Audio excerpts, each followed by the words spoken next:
My name is Olivia Cosby, and I'm an ecologist with the Smithsonian's National Zoo and Conservation Biology Institute. I'm actually dual affiliated, so I also am faculty at a tribal college out in north central Montana with the Ani Nakota community, where I teach upper level ecology classes, but we also have a NSF funded research center, and so I do a lot of work with the Ecologist Buffalo Research and Education Center as well. So yeah, so I split my time between this work that we're doing out here with communities in Sarawak, Malaysia, which is a portion of Borneo, for those of you who aren't familiar with the region. And then I'm also based out in a very remote part of Montana where I do work with different Plains Indian tribes and their efforts to restore bison to the landscape. And so my training is as more a wildlife ecologist. A lot of my work uses camera traps and other tools and methods for surveying biodiversity. But kind of a common thread in my work has been working with the communities that live in the places that we're doing these surveys and trying to really engage them in the process. So as I've gotten further along in my career, that's been more and more of interest in something that I believe strongly is just very important to conservation actions being effective. So the work that community conservation is connected to is a project that I've been working on since 2016 in Sarawak, in collaboration with Sarawak Forestry Corporation, as well as the Iban communities that are living at the border of a very important protected area. It's part of the Heart of Borneo complex. So this is Lanjak Entimau Wildlife Sanctuary. It's the largest totally protected area in Sarawak, and it's connected with other protected areas. So Batanai National Park, also in Sarawak, and then Batangarahun across the border in Indonesia. And so it's a huge tract of contiguous primary forest and mature secondary forest. It began as more of just wanting to gather baseline data about what wildlife was there and how the way local communities were using the forest, bordering the sanctuary, how that influenced the behavior of wildlife. And when we wrapped that initial phase of the project, we transitioned into wanting to work more directly with the community to monitor the community forests that they farm and hunt in. And it kind of got stalled during the pandemic, like so many other projects, but in the last couple of years we've been getting it up and going again. And now with this new phase of the project, we're focused on monitoring wildlife and the phenology of important wildlife foods, and making comparisons between these degraded rubber plantations and more pristine forest. And over the course of the project, the communities are working on restoring native fruit trees to these degraded rubber plantations so that these spots can be good for both people and wildlife.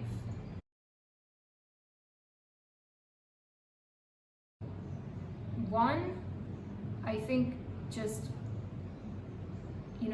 research and conservation efforts are always better when you work directly with the people that are really living in that place and most affected by the outcomes of what's happening. On the one hand, it's really important because this is an area that is experiencing a lot of threats to biodiversity, and these communities are kind of a first line of defense against those things. On a personal level, this work is really important to me because I got to spend a lot of time in these forests and working alongside the people that are affected by what's happening to their forests. And I care about them and I care about the forest. I like being there. I want to know that, you know, the people I care about are going to be in a good place and the forests are going to be in a good place years from now. And I really believe that these types of collaborations can have a big impact in the long run, both for generating knowledge about what's going on in the forest, the health of the forest, changes that are happening, but also, you know, in helping to connect that next generation. There's so much knowledge still in the community about the forest. I think that there is more and more interest and intention around trying to create spaces to be more collaborative with communities. Unfortunately, I still think there's a lot of work to be done in that area, like to really get at an authentic conversation where you can get people to open up and share their ideas.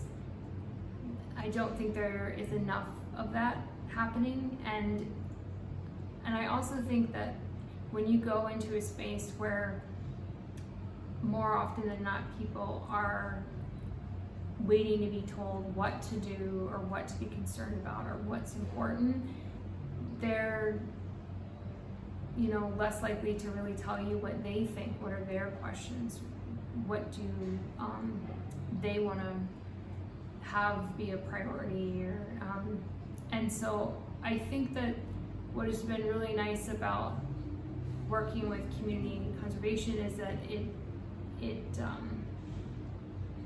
there is that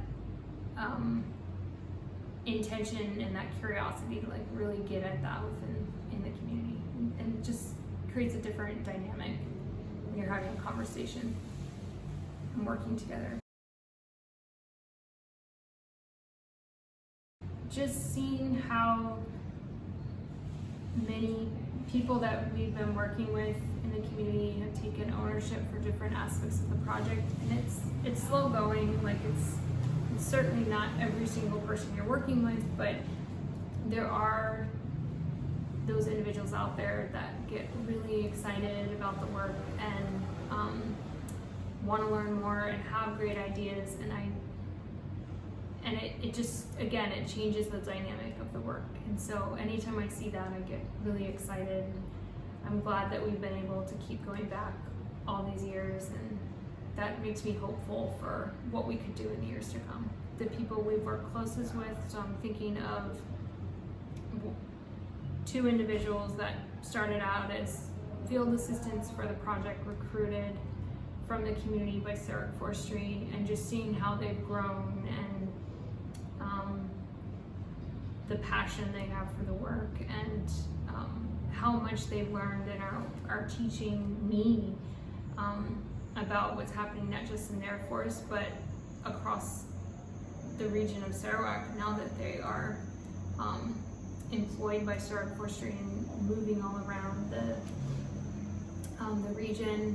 And it's been really cool just seeing them take ownership for that work and make a contribution to their community when they come back home and are continuing to work on the project.